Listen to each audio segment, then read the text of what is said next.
I think this was about 5 years ago. Mm-hmm. It was 5 years ago. I was at a conference, and I had met one of my favorite authors, and I had taken a picture with him. And I never take pictures, but this was one of those moments when it's like you meet, you're starstruck. Oh my God, I met one of my favorite authors, so I had to capture the moment. I have very few pictures of me when I was heavy. Very few pictures of me. So that was at the very start. That was not even when I started my journey. I think that was like, 6 months before I started. Wow. Okay. So I've got a few more. I think you was actually losing your weight. Did Yeah. you say? Number 2, I think I had started the journey. And So this is actually Veena, the one with the black t-shirt. Yep.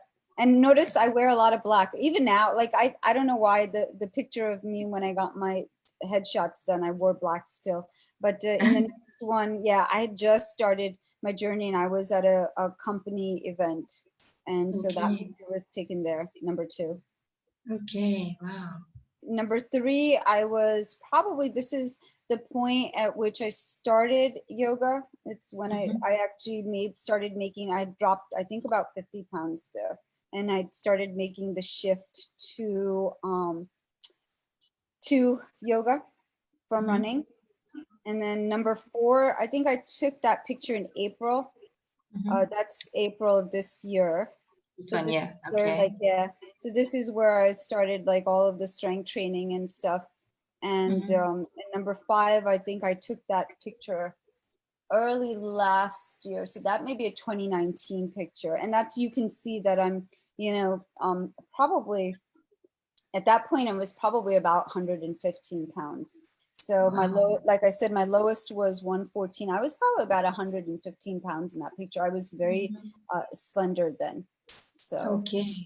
And now, like I said, I'm 135 pounds and pretty strong. I think the last time I checked, I could hold a plank for about 5 minutes. And Very impressive. When I started, I probably held it for about 5 seconds. Okay, wow. So that's actually quite a lovely journey you have there, and quite a nice story to inspire lots of women. And in fact, it's also men that also go through this, not only women. My son, definitely. Wow. Okay. So I'm sure he's inspired by you. It's actually quite nice. Kids are very funny because they don't want to hear what you have to say, even though they know. Like my son will say, "Yeah, I know you lost all the weight, and I know you did this, and I know, but you're not answering my question." And I'm like, "Well, there's no magic solution. You either do the work." So it's the same. Kids don't really care about what the parents' experiences. They feel like somebody else will be able to better guide them. But I think that's just normal child behavior. That's true, but I think in reality, we don't like to hear from people that are closest to us, like our family. We always like to take instructions or even advice from outsiders, and it's more. I'm not sure why it's like that. Maybe we're just conditioned that way, but yeah, it happens like that all over, I guess. all over. Yeah. It's interesting how that happens, right? Because even my own sister, I love her, and I've been telling her, practice yoga for your back problems, practice this in conjunction with what you're doing. Finally, she started yoga, not with me, with another yoga teacher, and she said, "Yeah, it's working. My back feels better." And I'm like, "How long have I been telling you this?" So yeah, amazing. So just to recap everything that we discussed, I normally take down notes whilst my guest speaker is actually speaking. But this time I've been so engrossed and intrigued by everything that you were saying that I never took down any notes. But just to recap everything, your journey is about more going within. And I think more about loving yourself more, aligning yourself, and accepting yourself. And in order to actually accept yourself, you wanted to transform, and you wanted to actually get to know the real you. And that's how you actually shed all of the extra weight that is actually weighing you down. You wanted to be your real self, your authentic self, which you are right now. Am I right in saying all of that? Yeah, absolutely. And I think there are a couple of things I want to highlight is not only did I lose the weight, physical weight, I filed for divorce from my husband of nearly 25 years. Wow. Okay. And my love story is quite unique. I fell in love at 18 and I reconnected with the love of my life, 27 years later. And a lot of things, I made a lot of difficult choices in my mid 40s. I did a lot of choices. Giving up, I gave up a lot. I gave up the American dream of the big house and the white picket fence and the nice cars and the nice things. Just go out there and figure it out. And it's not for everybody. It may not be everybody's journey, but what it's given me is myself back, and has taught me that I'm far more capable than what I think I'm able to achieve. Right? That Good. Yeah. So where I thought I was not able to do certain things, no, I am. So we give ourselves very little credit to what we're actually capable of doing. But we are capable of so much more than what other people think we're capable of, but more so than what we are capable of. And I think that is the most important thing, is that we can do anything we set our minds. We're our worst enemy because we're here. Yes. We just need to remember to go here sometimes. Mm-hmm. And also, the other thing I do want to point out is everybody talks about how we shouldn't talk about weight loss and using yoga to lose weight. Let me just be very, very clear. Even in the premise of the 8 limbs, and even though I study many other texts of yoga, the premise is that you want to find your best self. You want to become your best self. There's nothing wrong with taking care of your body, because honestly, that is the number one thing in the 8 limbs, yama, ahimsa, that tells you take care of yourself. Yes. Wake up in the morning, look in the mirror, smile at how wonderful you feel and you look. There's nothing wrong with that. There's absolutely nothing wrong with that. Nothing. Because Yeah. when you feel so good about yourself, Mm. it just extends to everything else that you do. And I want to just Absolutely. make sure everybody understands that it's okay. Get on the mat, get strong, use the asana, because you start there and that opens up so many other doors. It takes you Exactly. down a different path. It's okay. Yeah. I think getting on the mat is actually the most difficult asana, but the best asana of all, just to Absolutely. get Yeah, there. I agree. Very good. So I actually have I have one question, but before I actually read this question to you, I just want to remind all of our guests, all of our viewers, if you haven't been listening from the beginning, our guest speaker for today is Veena Kashyap. She's from Texas, USA. She's been talking about a journey of yoga, how it helped her transition or transform through weight loss and quite a few other issues in her life and where it brought her to currently. So if you have any questions for Veena, please type it out in our comments box and I'll be able to read it to her. So I have quite a few viewers on, and also viewers, share this video on your social media platforms. At least this message will be spread far and wide, because that's what we can use social media for in a positive way. So Subhashni Maestri, she asks, do you think that yoga would help alleviate insomnia? So interesting question, because I'm going through insomnia right now, and I will tell you one thing. I think it boils down to what's going on in your subconscious. So you could use yoga nidra, you could meditate before you go to bed, you could do a lot of things. But what ends up happening is if you have something sitting in your subconscious, it really comes it comes to the surface when you try to sleep. So if you are struggling with sleep, as I am, you have to go and dig a little deeper to figure out what the root cause of that insomnia is. And once you understand that, then you can apply yogic techniques to help with relaxation to get to sleep. So I think you need to just kind of understand why. And you also need to look at your habits. Are you drinking coffee a little later or tea a little later in the day? So maybe you need to change that. So I think you have to look at your habits, and then you also have to look at what's going on when you're unable to sleep. And then once you can understand that, you can then use tools, yoga tools, like meditation and nidra and things of that nature, to then find ways to relax and then go to sleep.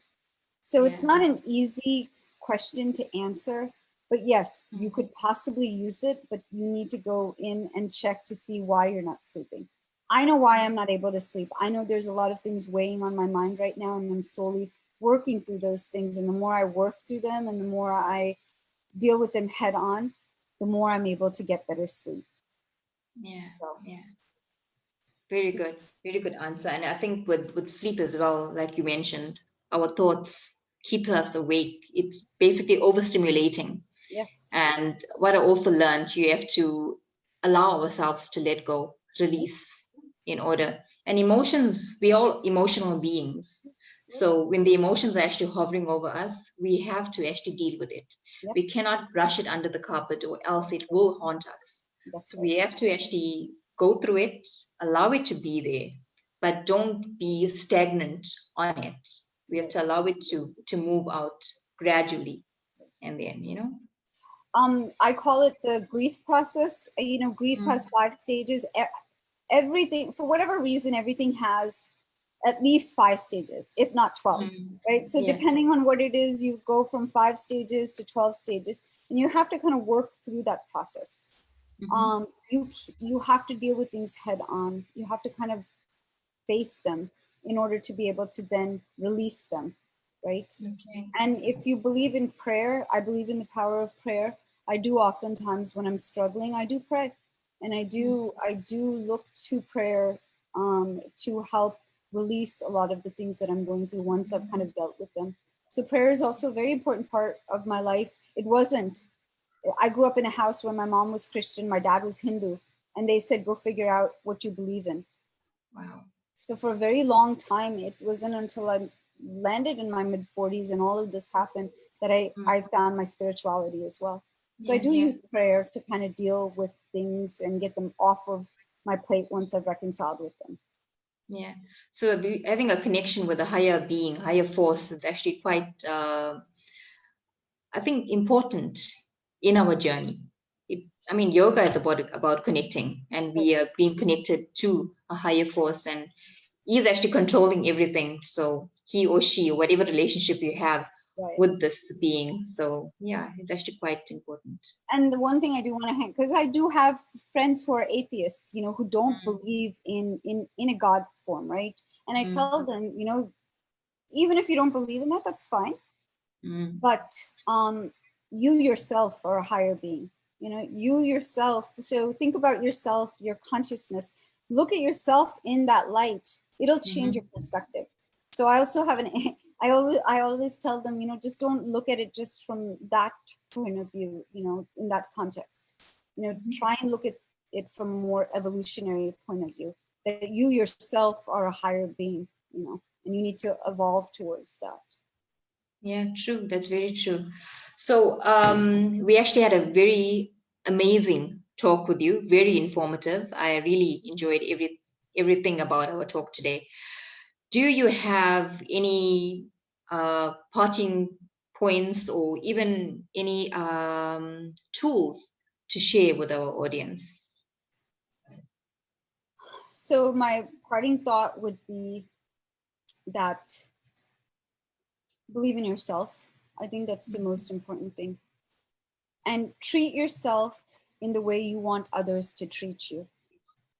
What I've learned in this journey is that by me respecting myself, taking care of myself, um, putting myself first so then I can take care of others. One, I become a great example for others to follow. But more than that, what ends up happening is that I get opportunities like this Mhm. where I get to speak, and it's just a way for me to project, you know, the best part of me so others can see that, right? And so Yeah. by treating myself well, then opportunities like this avail themselves. And Yes. people treat me better. They then treat me with the respect that I deserve. Right? Of course. Right. So because now they look at me from a very different point of view. They look at me as somebody who puts myself first, but I'm also somebody who gives a lot, right? I'm a Yeah. teacher and I work and I'm a mother. I'm so many things, right? Mm-hmm. And it's not about the ego. I don't want people to, it's not about the ego. It's just about the self. It's just about you, Yes.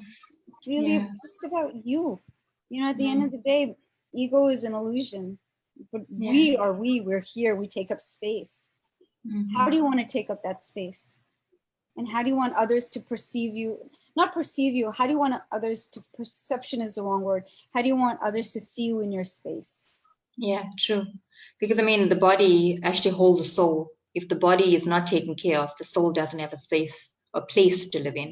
Right. It's our home, the home for the real self. And the other thing I would say is we can't escape society. So people Mm. will always judge us. And it's Yeah. not, and don't feed into that.